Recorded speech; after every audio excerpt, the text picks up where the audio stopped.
Assalamualaikum warahmatullahi wabarakatuh. 3.9 special case in linear programming. So we have 4 special cases.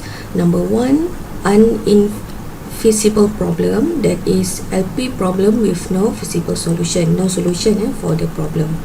So infeasibility is a condition that arises when there is no solution to LP problem that satisfy all the constraints given.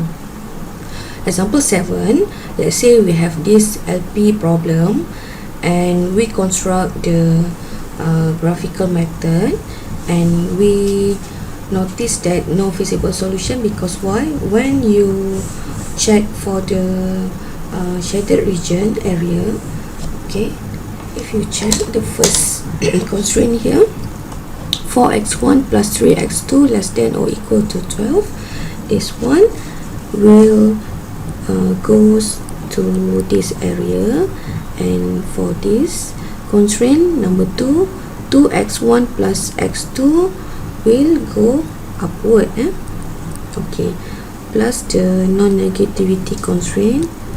So kita dapati no shaded area lah, because no area satisfies all constraint. Okay, so we can say this solution have no feasible solution, or else you can look by looking at the final tableau of the simplex method. When you see at the final simplex tableau, along your along your basic variable column, there is exists artificial variable. Okay, this is the final final tableau, since all Cj minus Zj less than or equal to 0. So this final tableau shows an artificial variable along the basic variable, this one. So since basic variable having value, okay, you can say that there is no feasible solution. Case number 2 is an unbounded problem. So the objective function value for maximization problem gets very large without bound. The objective function can increase indefinitely without reaching a maximum value. So the solution space is not completely closed in. If you see here the graphical method showing unbounded, so we can say that the solution is unbounded lah, unbounded. Okay, so unbounded problem also can detect by using our simplex method. When you see all entries in the pivot column are non-positive, pivot column non-negative, hence there will be no living variable. The pivot column here, okay, non-positive, hence there will be no living variable. So we can say it is unbounded problem. Number 3, alternate optimal solution. LP problem has more than one optimal solution.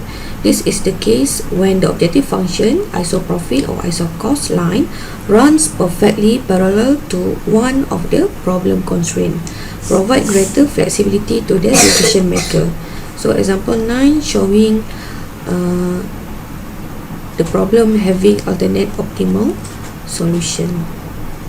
So if you see here, we have 2 points that produce the same value of profit, that is the maximum profit of 1800.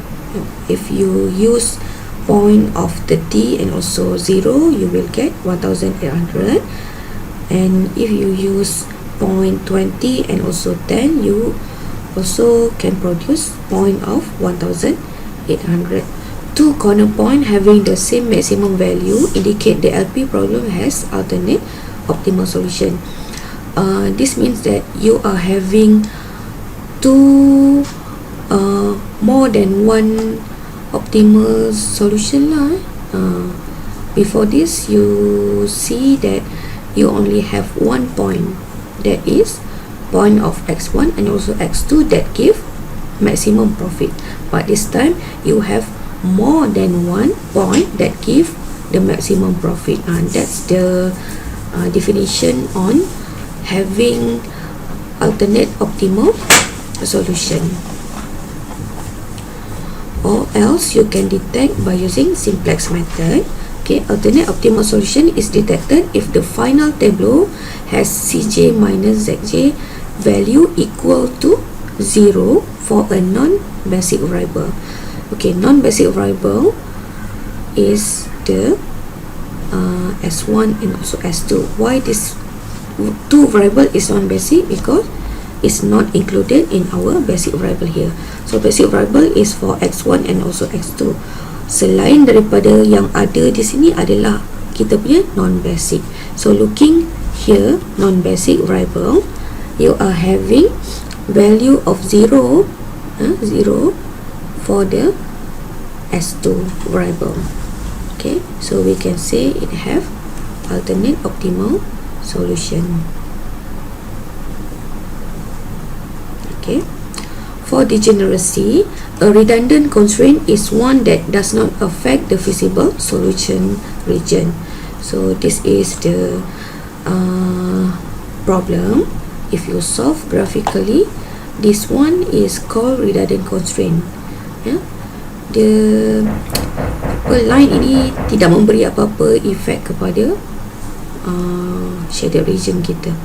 So we can say it having redundant constraint or degeneracy problem. Okay, so degeneracy is detected when more than one row has similar smallest non-negativity numbers. Okay, kalau you tengok kat sini kan, for the first iteration, okay, choosing row S1 as the pivot row produce the following tableau. So kalau you tengok kat sini, ratio, ingat tak step untuk pilih pivot row, we are choosing the smallest positive ratio kan, but this one we are having the similar value. So when you are having this kind of problem, you are facing the degeneracy problem lah. Okay, so kalau dia sama macam ni, you can choose either one lah, tapi kita dah berhadapan dengan degeneracy problem.